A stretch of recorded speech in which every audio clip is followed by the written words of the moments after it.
Welcome back to another episode of Losers Ball Podcast. I'm Ben alongside Ilan. Happy buckets, everyone. It's great to be back. Before we get into today's episode, we want you guys to make sure that you're following us on all social media platforms, on TikTok, on Instagram, and on Twitter. We post content daily, or we try to. we're still trying to get better at it. So if you're not following us at Losers Ball Pod, that's the same handle for TikTok, Twitter, and Instagram. Then please follow us. We'd love to interact with our fans, ask us any questions, DM us. We'd love to talk to you. So, the NBA season, around 3 weeks in, and what are your thoughts so far, Ilan? It's been fun. This past week has been pretty interesting. A lot has gone down. There's been a lot of different takeaways that I've had. But initially, the first thing I was noticing was that although the rookie class wasn't so prestigious as last year's, there was no Zion Williamsons, no Ja Morant. A lot of rookies have really been standing out and been making a name for themselves. 3 rookies that I've been noticing have been really playing well for themselves have been Peyton Pritchard on the Celtics. He made a game-winning tip-in against the Heat. He's been playing crunch time, getting significant minutes. Brad Stevens right away has trusted him, playing him real minutes. And he's been a huge help for the Celtics, especially with Kemba Walker injured. Another rookie that's been playing really well has been Tyrese Halliburton on the Sacramento Kings. He had a wrist injury, came back, also helped his team win against Chicago, literally carried them in the fourth. They've been using a 3-guard lineup with De'Aaron Fox, Buddy Hield, and Halliburton, and the Kings have looked really good with him on the court. He's been putting up some really good numbers as well, averaging around 12 points, 5.5 assists, 50% from 3, 52.2% from the field, 89% from free throw. He's been shooting lights out from all over the court. People were, a little skeptical on his shooting from going from the college to the NBA. He's acknowledged that, posted on Twitter saying how everyone else doubted him as well. And as a rookie, he's, sniffing that 50-40-90 mark with almost doing 50-50-90. It's honestly astonishing. And the one last rookie that also caught my eye so far in this past week or so has been LaMelo Ball. He had a historic night against Atlanta, as I'm sure everyone's seen, the youngest player ever to get a triple-double, beat Markelle Fultz for that award. He had a little bit of a shaky start at the beginning, and since then, the past 7 games he's scored in double digits. He can't really hit a 3 consistently yet, but he's able to score from all over, use his size effectively to get past smaller guards, smaller defenders. And those 3 players specifically have been really, really impressive to me. They're not on that same Zion Williamson, Ja Morant superstar level rookie year, but most rookies aren't like that, especially from this draft class. I've been really impressed. What do you think? Yeah, and I remember after game 1, LaMelo being held scoreless in his rookie debut. People were clowning him. Social media was having a field day. But now you look at him 3 weeks later, and he's made tremendous steps, and he could really help this Charlotte team. I don't know, maybe not this year, but we're talking about later on in the future. He could be their kind of like new Kemba Walker, the team. Hopefully, they surround him with more talent than they did with Kemba. But it's looking pretty good in Charlotte. But one of the bigger takeaways that I had this past week is NBA's in a bit of trouble with coronavirus. Yesterday, they canceled the Celtics Heat game. I tweeted at the Celtics and to the Heat saying, if they need a sub, then I have some pretty good intramural numbers if they need someone to step in for a good veteran presence, but never got back to me. And today, the NBA announced 2 more cancellations. They've announced the cancellation of the Pelicans-Mavericks game for tonight on Monday, and they've announced the cancellation for the Celtics-Bulls game for Tuesday night. Ilan, what are your thoughts on this? How's the NBA going to handle all these outbreaks? Yeah, it's a little scary, and we saw early on, beginning of the season, that the NBA would be willing to postpone games if need be. They postponed one of the first games of the season, the Rockets and Thunder game, and it seems like every single night there's more and more teams getting infected with corona, and thoughts and prayers are out to all the players who are affected by this. Hopefully they can get well soon, but it's getting a little nerve-wracking, that every single night it seems more and more teams are getting affected, and that more and more teams are shutting down practice facilities. And we're now down to also, I think, only 5 teams are allowing fans into the stadium. I saw that the Toronto Raptors have been playing in Tampa Bay. One of the advantages of playing in Tampa was that they were allowed fans, but because of the regulations in Tampa, they've also had to shut that down. Fans can't go there. So I assume that, and I expect that the NBA is going to make some adjustments and that they can't go on like this because they want the games to happen. But there will probably be some changes in place. I've seen that the general managers are having a meeting with Adam Silver today, as of Monday that we're recording this, And so hopefully there'll be some restrictions in place and guidelines in place that the NBA can continue smoothly. I don't think anyone expected that it would be as smooth as the bubble back in Orlando with 0 cases a day. But other leagues have gone through this. Other leagues have had to postpone games, play through COVID. I trust the leadership in the NBA. I trust Adam Silver that it'll all be okay in the end. I'm hoping that it continues and that everything's okay. And I trust in the NBA that they'll really get positive results. Yeah, I mean, this isn't new to any of the major sports leagues in North America. When baseball started up again in July, we saw the Miami Marlins and the St. Louis Cardinals go through huge COVID outbreaks, and they had to get their games postponed. And the NFL season this year, multiple teams had COVID outbreaks. So, the NBA's had time to see how those leagues have dealt with those situations, and I believe that Adam Silver, he's going to implement a smart plan. But the last thing that anyone wants, or at least definitely the players, is another bubble, like a 60-something game bubble. No one wants that. And hopefully they'll avoid that. Yeah, one question for you, though, about the whole COVID games being postponed. If you're a team, would you rather have 7 guys be down with COVID and you only have an 8-man roster active for that night? The 76ers have to play with 7 healthy guys because officially there were 8 guys, but Mike Scott was also injured. Or would you rather basically just shut down the whole team and hope that your game gets postponed? No one really wants players to get COVID, but from an actual management point of view, you want best product on the court. And if you're playing with just 8 guys on the team because half your team has COVID, I feel like some people may just hope that one other person was nearby a player, or sort of just tell Adam Silver that, oh yeah 3 other players were nearby. They also got they probably traced it. They for quarantine measures they have to take a few games off just so that they can balance the score a little bit, have a few more healthy players when they finally play the game again. It was just something that I thought about, what's better for the team? Is it better that they just end up playing a game like the Philadelphia 76ers, who actually won that game, and Tyrese Maxey, another rookie, had a phenomenal night that night, I think putting up 39 points. But it just seems that the whole thing is a mess, and it seems weird how some games get canceled and some games don't. I know that they have to continue with business as usual. It was just something that stood out to me that the Sixers played one night with 8 guys, basically 7 guys, and then the next night the Celtics had one extra guy who was in contact with someone with COVID, and therefore they got the game postponed. Mm-hmm. Actually, just a correction. They lost Saturday night when Tyrese Maxey put up 39 points. They lost to Denver. Oh, my bad. But I don't know. It's a tough situation. I mean, the NBA put out the guidelines. We could fit in a 72-game schedule within these months. And I think, if a team has to forfeit, then you have to forfeit. Everyone knows the rules. It's the same rules for everyone. No one's exempt. And I hope no team's exempt from the rules that were established. So it's definitely a tough situation to think about. I mean, the issue with postponing games is, are you going to find a time to reschedule these games? Or are you going to have teams that are playing, 71 games or 70 games this year? It's going to be tough to reschedule games with how condensed this season is. Well, we know that the NBA last year didn't. Not all teams played the same amount of games. They went by a percentage based instead, and they might end up having to do the same thing this year. They also only released half the season schedule at a time, and they're taking it at a half a season basis. So you may see that the other games will be scheduled into that account, and that because they only have half a schedule out right now, they'll take those games into account. And they understood that some games will be postponed, and that's why they did it at this kind of 2 stages of this season. It may be the smart thing for them to do, is to just put it into concrete into the schedule for the second half of the season. Yeah, I mean, it'll be tough, but we'll see what they could do. Yeah, moving on from the whole COVID thing. You were ripping on the Warriors for a while. You were ripping on me for telling you that they would be in the playoffs, and they have been balling. They're back. Draymond Green came back from his injury. He hasn't been putting up such great stats, but it's clear that he's an integral part of that team. He's been playing that point forward. There's been a lot of videos online of him actively showing players where to go, be on the court, and where to go during plays. And it seems that he really opens up the full floor for them. Steph has been dominating the ball lately, and James Wiseman looks again also another fantastic rookie playing well.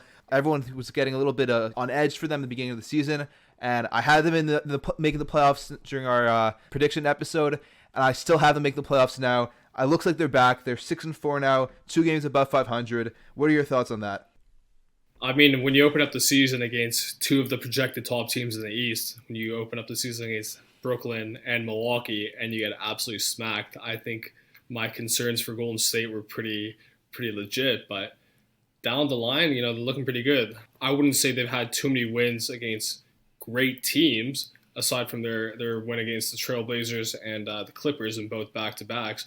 Their other wins have come against Chicago, Detroit, a win against Portland, Sacramento, the Raptors, and the Clippers. But they are honestly they are looking much better than I initially expected. Having Draymond back, he might not be putting up insane numbers like in scoring wise, but he's still a great presence to have on the court and a great mentor. We'll see what they could do. They have a very tough schedule coming up. As I'm just looking at their schedule now, they play Indiana, Denver, Phoenix, and Lakers. Those are their next 4 games. So if they still hold a winning record after those 4 games, then I think things are looking very good for the Golden State Warriors. Yeah, you don't have to beat the elite teams to make the playoffs. You just have to win more games than you lose. In some cases, you can even lose some more games than you win in some situations in the East. Thank you, Coach. Very, very motivational there. Yeah, but I'm not saying they're necessarily going to make cause some damage in the playoffs and go far in the playoffs. But I think they'll for sure make the playoffs. They're beating the teams that they're supposed to beat. And not every team that they're going to play is the Brooklyn Nets and the Milwaukee Bucks. They're not playing the elite teams every single night. And so people are concerned that they're losing to some mediocre teams, if that even. And, it seems that they've corrected their ways. Draymond's been a tremendous, tremendous addition and contribution for them.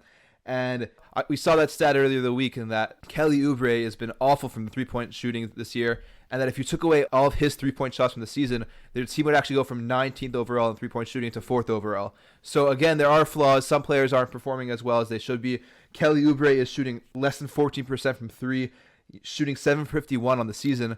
And so are there flaws in the roster? Yes. Can they use some more front court help? Yes. Can they use some more consistent scoring on the wings? Probably. But they are still a good team. Steph Curry is balling right now. And I have confidence in him, in Draymond, in Steve Kerr for them to all make a push for the playoffs and maybe try upsetting a team while they're there. I mean, they're not the Golden State Warriors that we've seen in the past, and especially in a very stacked Western Conference this year, we're seeing teams that are kind of overperforming. You could say, OKC's 5-4. I think they're better than most people expected. The Spurs are at 500. The Denver Nuggets are getting better. They're at a 500 record now. And even some of the teams, New Orleans is 4-5 and Houston's 3-5. I think once they get, more chemistry together, I think they'll be much better teams, which will just make the West more competitive. So we'll see how Golden State, how they hold up. They're missing Clay for the year, and we've seen depth has been an issue for them. But yes, at the moment you're looking like a genius saying that they will make the playoffs. Well, speaking of the elite teams in the West, what are your thoughts on the Lakers? Have you been paying attention to them out west in LA? They've been dominating pretty well lately. I think they've won 5 straight. Anthony Davis and LeBron have both been hooping. I've been watching those games, and LeBron is engaged. People were concerned about them early on that after this extremely short offseason, they'd be taking some games off, that they'd both be load managing a little bit. LeBron did that a little bit when he was in Miami and Cleveland, and people were concerned that they would do the same thing and maybe not put so much emphasis on the regular season like they did last year. And so far, LeBron's been playing as much as he could, and he's been also not just playing, but engaged late in games. Some of the games have been close. It's really been clear that it's his team and that when the team needs to get a win, he's going to put the team on his back. He's not going to defer. He's not going to rely on Anthony Davis, but he's going to go and get those points. He had a game against I think San Antonio when he took over. He had a game against Memphis when he took over. And it's been really clear that he's locked in and he really wants to, I think, not just go for the title, but also cause some damage in the regular season while they're doing so. I've been really impressed with how they've been performing. The additions they brought in between Dennis Schroeder, Marc Gasol, Montrezl Harrell have all been performing really well for them. What's been your take on the Lakers? Just looking at their schedule, I wouldn't say they've had the hardest schedule starting off this season. You played Memphis in a back-to-back. Was it in the Memphis game where Memphis against Lakers where Morant got injured, or was that earlier? But anyways, they're playing a depleted Memphis team, a very young Spurs team. They've played them 3 times already. They've lost to Portland, they lost to the Clippers, and they just beat the Rockets yesterday, Sunday night. But yeah, as you were saying, they definitely won the offseason, bringing in all those veteran pieces. You probably don't even need to play LeBron for that long in a game because I think there's so many other good pieces surrounding him that have the ability to step up to take over for the Lakers. They probably will. I think they will be the number 1 team in the West, just from how deep they are and how good chemistry that they have. but I don't think their record right now really reflects how good that they will be, towards the end of the season. Once they start playing like Milwaukee, Brooklyn, Phoenix, I think that will give us a better idea of how good this team really is. Yeah, absolutely. They're beating teams that they're expected to beat. But I think for me, the biggest takeaway was that early in the season, after that, shortened off season for them, they're still engaged. AD and LeBron are both still playing at a high level. They're putting in a ton of energy, and that LeBron cares about these games and cares to get some wins early on in the season. And he could have easily taken a few games off, and no one would have blamed him after that title run. But if he's this engaged early on in the season, just imagine down the stretch when he's playing against those top teams, how much more so engaged he'll be. He'll have a full season of practice and runs in under his belt that he'll be ready to go for playoff time, ready to go defend his ring, go back to back. I'm expecting some big things from him. Is that why you're wearing a Lakers jersey today? You're trying to hop on the bandwagon? Listen, I'm on the LeBron James bandwagon. I think that wherever he goes, his team's a fun thing to watch. Him and Steph Curry, I'll always be watching them. He's one of my favorite players to follow, to watch. I'm all in on LeBron. I'm very vocal about that. Are we watching the GOAT in the making? I think so. That's for another episode. I don't know. We might lose some fans with you riding LeBron this entire episode. But moving forward, is LeBron your player of the week too? Who do you have for that? So actually, for my Losers Ball player of the week, I have Luka Doncic, one of LeBron's Western Conference competitors. This past week, Luka has led the Mavs to 3 wins. They've had a perfect week. And within that, he's also been averaging a triple-double within those wins. He had 2 triple-doubles. Everyone's making a big deal over LaMelo getting 1 triple-double. And here Luka is going out consistently getting triple-doubles, and no one's even batting an eye because we're so used to it. Within those games, he's averaging more than 30 points, more than 11 assists, 12 rebounds. He's been dominant. And so, although it's always fun to watch LeBron, for the Losers Ball Player of the Week award for this past week, gotta give it to Luka Doncic of the Dallas Mavericks.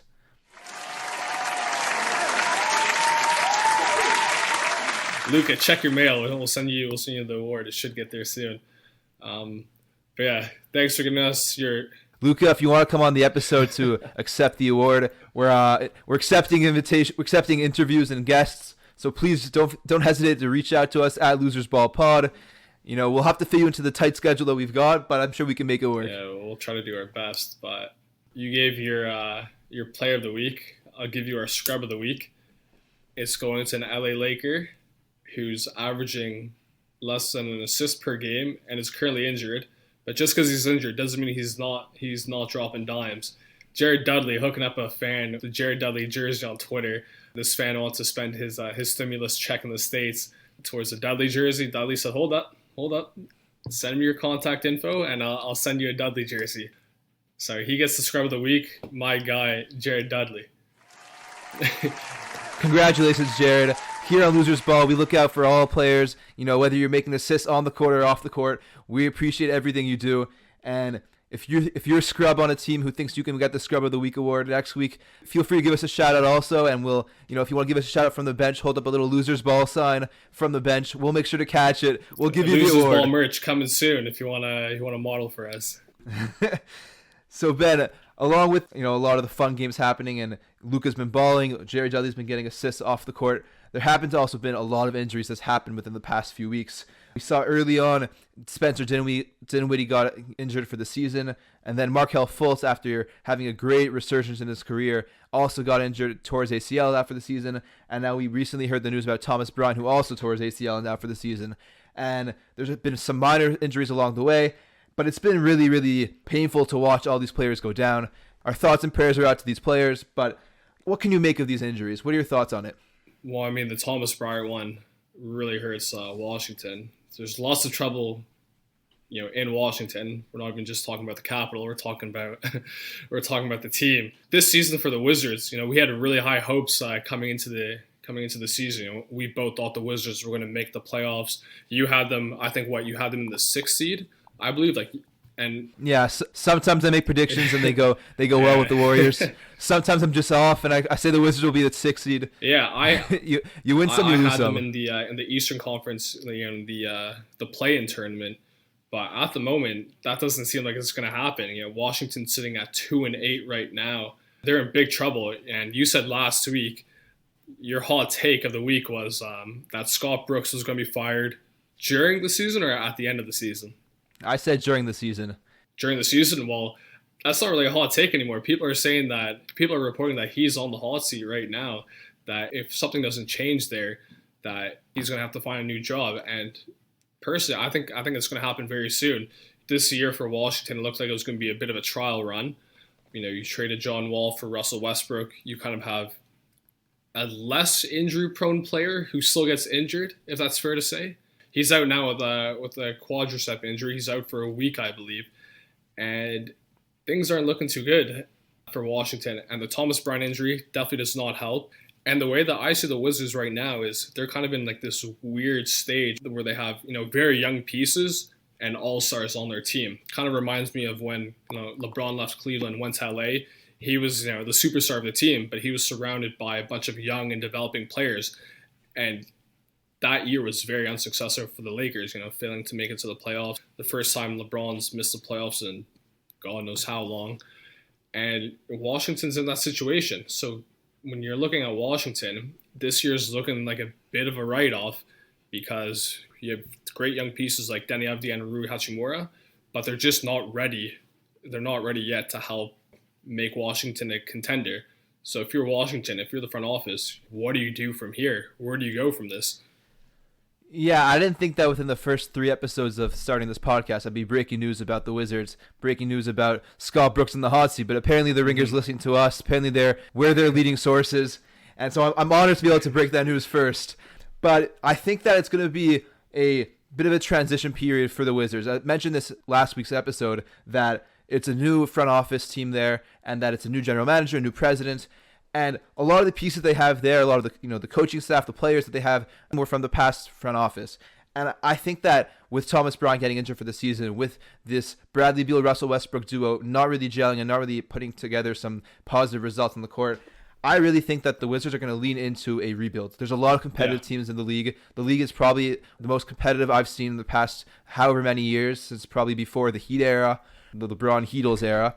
And I think that instead of trying to compete in this bloodbath of both East and West, there's good teams in both conferences now, I think that it makes most sense for them to really lean into the youth movement, to build around Rui Hachimura, build around Deni Avdija, and try getting for a top pick in the 2021 draft class. I'm pretty sure Cade Cunningham is one of the top prospects and projected to be a fantastic, fantastic guard, which can fit along those two front court players. So I think that what makes the most sense, other than firing Scott Brooks, is also looking into trading both Bradley Beal and Russell Westbrook and really, really leaning into a full-blown rebuild, trying to get a good draft pick. Yeah, no, I agree. Like the past 2 years, you've seen Washington, they've been like a 9-10 seed.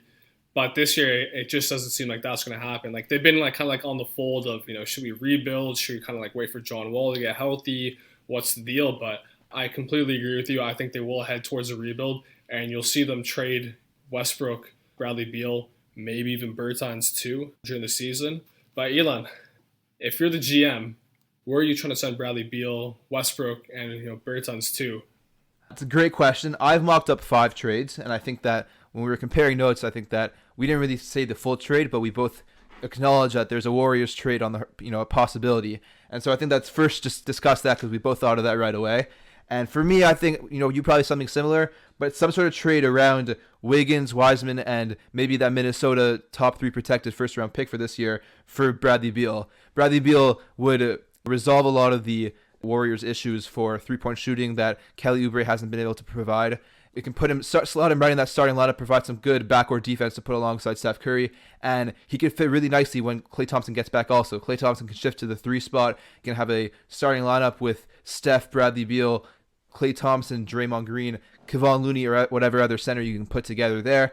And that's a really, really competitive team in a competitive conference. So I think that for that, it really leans more into the primes of the surrounding core of Steph, Klay, Draymond, puts them a ready superstar in his prime to go along there to make one last final push for that trio. And it sends back to the Wizards a young star in Wiseman, another top draft pick from the Minnesota Timberwolves, and Wiggins, who also could be a productive player. He's been playing pretty well this year, scoring a lot. He's always been a scorer, and so maybe he can revitalize his career in Washington. What are your thoughts on that trade? It was more or less the same thing that we were discussing about when we were comparing our notes. We knew that there was going to be a Warriors trade. I think that's a win-win deal for both sides. I mean, Wiggins coming to Washington, he's not really the main part of the trade. I think Wiseman and that the first round pick from Minnesota, that's really where Washington wants to focus because if you get Wiseman back, you have three players. You have Avdia, Hachimura, and Wiseman, both in their first and second years, and those three could really develop as a core. And you get picks, you get younger players. They kind of turn into like what Golden State was in like the early 2010s when you had Clay and Steph, developing, Dre and Draymond developing as young players. So I think that would be very helpful for them. And also for Golden State, I think if you could land Bradley Beal, that kind of alleviates some risks with Klay Thompson coming back because you don't want to rush him back, suffering an Achilles injury and the torn ACL from the 2019 finals. So I think maybe if like Clay doesn't even come back, it's like 80%, let's say. I still think having Bradley Beal would still be very helpful. You could rely less on Klay Thompson in that situation. For sure. Golden State also has been a very stable front office, a very stable franchise, and it might be good for Bradley Beal to get a little bit of stability coming from a organization like Washington where everything's been a little up in the air. They never really had a clear sense of direction to go to the Warriors where they know exactly who they are, what they want to be, have a very established head coach, an established front office, and he'll also be playing alongside some mega superstars. It'll be the best teammates he's ever had in his career. He'll be the clear second fiddle. There won't be any competition on what kind of role Bradley Beal should get. He'll know exactly what he's supposed to do there. However big his ego is, I think everyone knows that Steph Curry is better than he is. And for Wiseman, there are questions about him going into the draft, about his health, about productivity. We haven't really seen him play so much in college. And so since joining the league and since playing for the Warriors, he's really shown that he's a legitimate prospect, someone who you can definitely want to have on your team moving forward to build a young team. So I think the Wizards will be very, very happy to get James Wiseman in return, put him alongside Avdia and Hachimura. Perfect front court pairing right there. He can stretch the floor, he can defend. I think it's a great trade, and I think that Warriors fans would love to see that as well. So who else do you have on the trading block for Bradley Beal? So I mocked up 4 other trades. And the first team that I had was a team that wants to make that push for the playoffs. They've been playing a little bit better this year. It's the Sacramento Kings. And there's a few different angles that they can tackle this. I worked a lot of them out on the ESPN trade machine to make sure all the contracts work. But I found 3 different possibilities they can do. The first one, there's been talks that Marvin Bagley's upset. His father tweeted out that they should trade him. And so maybe they go and they comply with those trade requests and they trade Marvin Bagley. And so the first trade that I thought of was Marvin Bagley and Buddy Hield for Bradley Beal. Bradley Beal can help the Kings get to the playoffs and that playoff drought that they've had for so long. He could be a great piece to have alongside De'Aaron Fox. Tyrese Halliburton will develop into a great player, as I've spoken earlier in the episode about how great he can be. And Bradley Beal can really help them make that push to the playoffs. So that was the first one I got. And I think the Wizards will get 2 young players back on long-term contracts, Marvin Bagley and Buddy Hield. They can develop alongside those young players, as we've said before, and I think that's one trade possibility. The second trade possibility is Bradley Beal for De'Aaron Fox and Harrison Barnes. With the emergence of Tyrese Halliburton, how well he's been playing, he can be that franchise's point guard of the future, and you can have him on contract for his rookie contract, and I'm assuming he'll sign that extension. So you have Tyrese Halliburton and Bradley Beal, also Marvin Bagley. It's a good young core. You have a real legitimate superstar in Bradley Beal to help them put over the top so you can compete for the playoffs and then also have young pieces to grow into their roles, get better over time. So that was a second trade that I thought of. And then Washington would be getting back an established point guard, a young point guard on contract, I think, for the next 6 years in De'Aaron Fox. They have 2 solid front court wing players in Avdia and Hachimura. Put De'Aaron Fox with them as a defensive-minded point guard who can pass the ball, facilitate the ball, play an up-tempo basketball. I think that could be a solid pairing for Washington and for Sacramento. And the third one I thought also, we've been talking about how great Tyrese Halliburton is, how great he's been playing so far in the season. He's a great young piece. Trade him and Harrison Barnes for Bradley Beal. Now develop a team around De'Aaron Fox, Buddy Hield, Bradley Beal, Marvin Bagley. It's a great young core. They've been playing lineups with 3-point guards in Sacramento. So replace Tyrese Halliburton with Bradley Beal. That's a fantastic lineup to play as well. He can provide amazing defense to it alongside De'Aaron Fox. And the De'Aaron Fox-Bradley Beal backcourt is a scary, scary backcourt to match up against for any other team. They can lock down their players on the perimeter. They're quick. They're fast. They can pass the ball extremely well. So that was the third trade that I thought of for Sacramento. A lot of different angles they can go at here. It can really help them push them over the top to get over that playoff hump and really make it into a concrete playoff competing team. Yeah, I mean, it's pretty interesting. You ship him off from one shit show front office in Washington to another shit show front office in Sacramento. And if I'm Bradley Beal, I don't even know if I want to go to Sacramento. But it's interesting that you had Darren Fox, who just signed a max contract, as one of the trade pieces for a potential Bradley Beal trade. Yeah, for me, it was more so Washington doesn't really care where he goes. They want to get the best pieces for them. Sacramento, because they've been so bad for so many years, they have a lot of good young pieces. Some of them have signed their rookie extensions. Some of them are still on their rookie contracts. And so for that reason alone, Bradley Beal has 3 more years on his contract. He doesn't really have so much leverage on where he can go. And I think that Washington can get back some nice pieces, some good young pieces. And so it really depends on what kind of direction Sacramento wants to go in. And I think that the two teams can definitely work something out. Bradley Beal can help them get over the playoff push and can help bring a little bit of stability into a franchise that's been so bad for so many years. And Washington would really be leaning into that rebuild movement and getting some good young pieces in return. Mm-hmm. So you were able to develop trades for Bradley Beal. Do you have anything for Westbrook?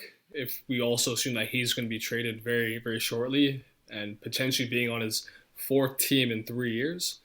That was honestly really tough. Bradley Beal, I was able to get a ton of different trades that made sense for both teams. I had trades of him going to the Nuggets for Michael Porter in return. I had trades for him going to the Hawks for John Collins and Kevin Huerter and other young pieces in return. There were rumors about Trae Young and John Collins not getting along recently.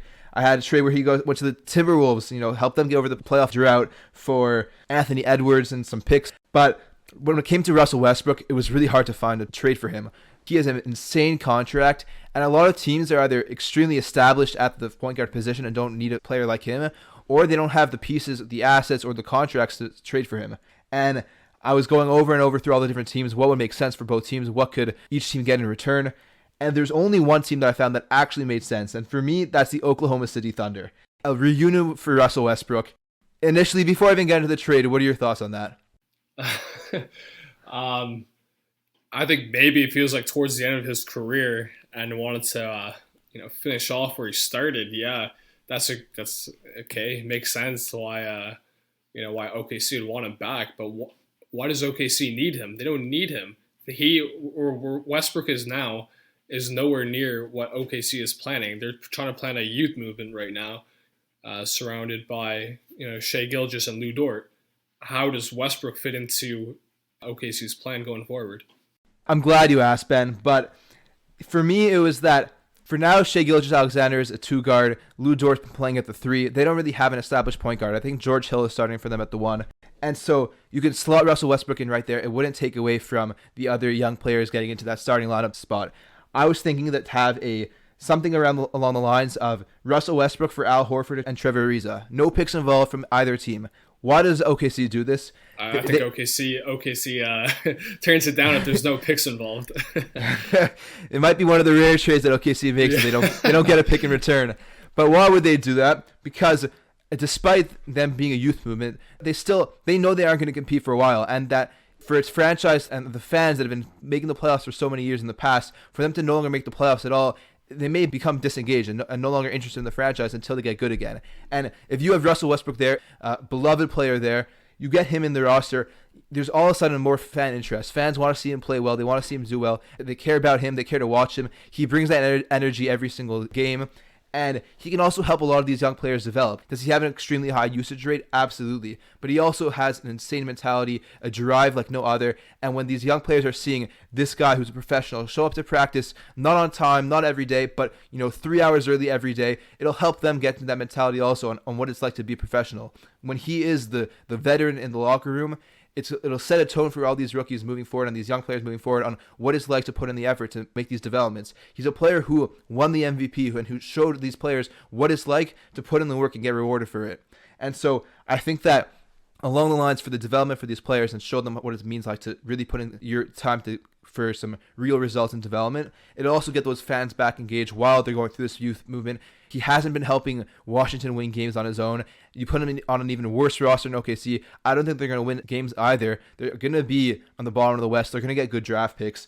And it sort of just can sell the team a little bit more to the fans and to the rest of the league and provide a little bit of legitimacy to a team that for now is just a joke and everyone just looks at them as the team who just wants draft picks. And they can still accumulate draft picks. They can still have a whole fire sale on all the different players who they want to get draft picks for, but it at least can get some fans in there. It'll be a little bit of consistency alongside the young players, alongside the fans for them to rally behind. And why does Washington do that? They'll get Al Horford and Trevor Ariza in return. Trevor Ariza, an expiring contract, and Al Horford's contract, yeah, it's bad, but it's nowhere near as bad as Russell Westbrook's. It's for them, it's just flexibility. It's players who aren't going to impact the team as much, who aren't going to, steal a few wins from random teams on a random night, in the middle of February, like Russell Westbrook probably can. And it can really help them lean into the rebuild a little bit more, as well as get some financial relief. They had a big contract in John Wall. They traded that. They now have a massive contract with Russell Westbrook. I think that they'd be happy to get some players' contracts off the books for a little while. I don't even know where to start. I mean, first of all, I don't think OKC fans are going to be disengaged just because their team's trash. OKC has some of the most loyal fans. They're the Thunder is the only major team in town. So I can't imagine them, it's not like there's anything better else to do in OKC. First of all, their fans are still going to be engaged with the team. Second of all, fans coming to games during COVID when no fans could come to games. Ilan, come on, you gotta be smarter than that.